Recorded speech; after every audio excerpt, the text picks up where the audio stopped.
ये खबर दे रहा हूं आपको, बड़ी खबर है।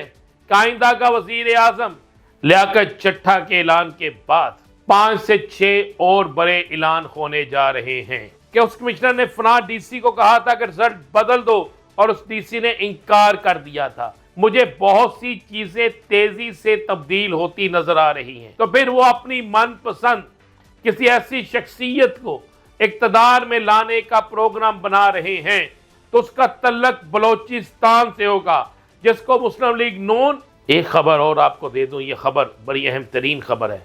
खबर यह है कि मियां नवाज शरीफ ने बड़ा फैसला दे दिया है। उनके खानदान के तल्लक मुस्लिम लीग नून से मिलते हैं। उनके खानदान के बहुत से लोग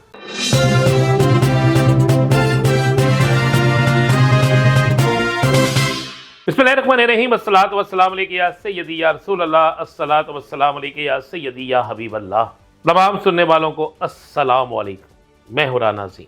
पाकिस्तान की सियासत में इस कदर तार चढ़ाव, पाकिस्तान के इलेक्शन इस कदर मुतनाज़ा, पाकिस्तान का वजीर आजम कौन होगा, अब तक कोई भी शख्स यकीन से नहीं कह सकता। ये 3 ऐसी चीजें हैं जो आज से पहले पाकिस्तान की सियासत में कभी नहीं हुई थी। कमिश्नर लियाकत का बयान, लियाकत चट्टा का बयान, उसने पाकिस्तान के तमाम इलेक्शन पर सवालिया निशान लगा दिया।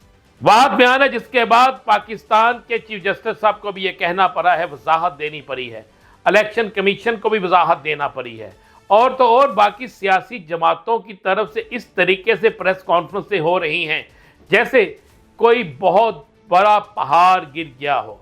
पहाड़ तो गिर गया है कि अगर एक सियासी जमात जिसके हवाले से कहा जा रहा है कि उसके पास टोटल 17 सीटें हैं और उन चीज की गवाही खुद एक कमिश्नर दे रहा है कि उसके डिवीजन के अंदर कितनी सीटों पर धांधली हुई। अब बहुत से लोग ये सवाल कर रहे हैं कमिश्नर के पास तो ये इख्तियार ही नहीं है। क्यों नहीं है? वो कमिश्नर है, उसके नीचे जितने आरओज हैं उसके इंटर आते हैं, उसकी बात सुनते हैं, अहकामात वो ही जारी करता है।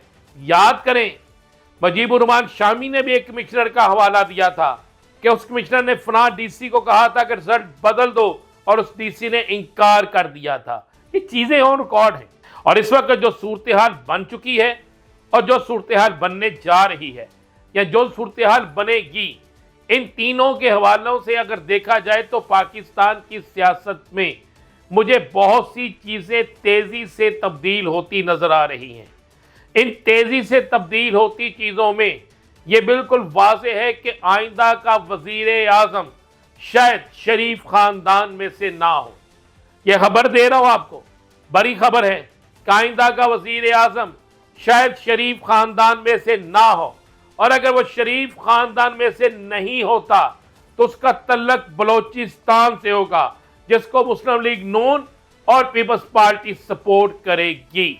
क्योंकि पीपल्स पार्टी और नून लीग किसी तौर पर भी अपनी गर्दन पर यह चीज नहीं लेने के लिए तैयार कि महंगाई, बेरोजगारी और अवाम की नफरत ये लेने के लिए तैयार भी नहीं है और इक्तदार से बाहर रहने के लिए भी तैयार नहीं है। तो फिर वो अपनी मनपसंद किसी ऐसी शख्सियत को इक्तदार में लाने का प्रोग्राम बना रहे हैं कि जिससे कम से कम शरीफ खानदान की कुछ ना कुछ साख बची रहे।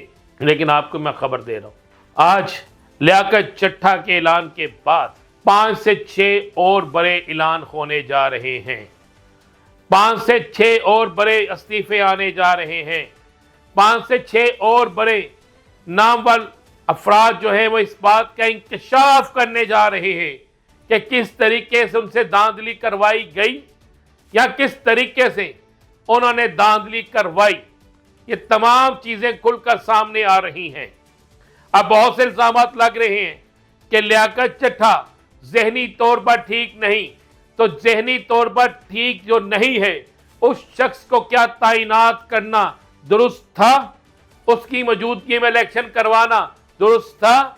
उसकी मौजूदगी में सारा कुछ करना क्या दुरुस्त था? मैं तो आज तहरीके बल्कि आज मुस्लिम लीग नून की प्रेस कॉन्फ्रेंस सुन के परेशान हो गया, जबकि मैंने जो पूरा डाटा निकाला है चट्टा साहब का, उसमें उनके ख़ानदान की सब हमदर्दियाँ, उनके ख़ानदान के तल्लक मुस्लिम लीग नून से मिलते हैं।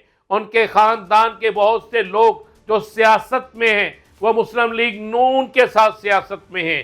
तो फिर ऐसे इल्ज़ाम लगाना बिल्कुल एक हमाकत है। एक ख़बर और आपको दे दूँ, ये ख़बर बड़ी अहम तरीन ख़बर है। ख़बर यह है कि मियाँ नवाज शरीफ ने बड़ा फ़ैसला दे दिया है। मियाँ नवाज शरीफ ने यह वाज़ेह तौर पे कह दिया है कि पंजाब में आप हुकूमत करें।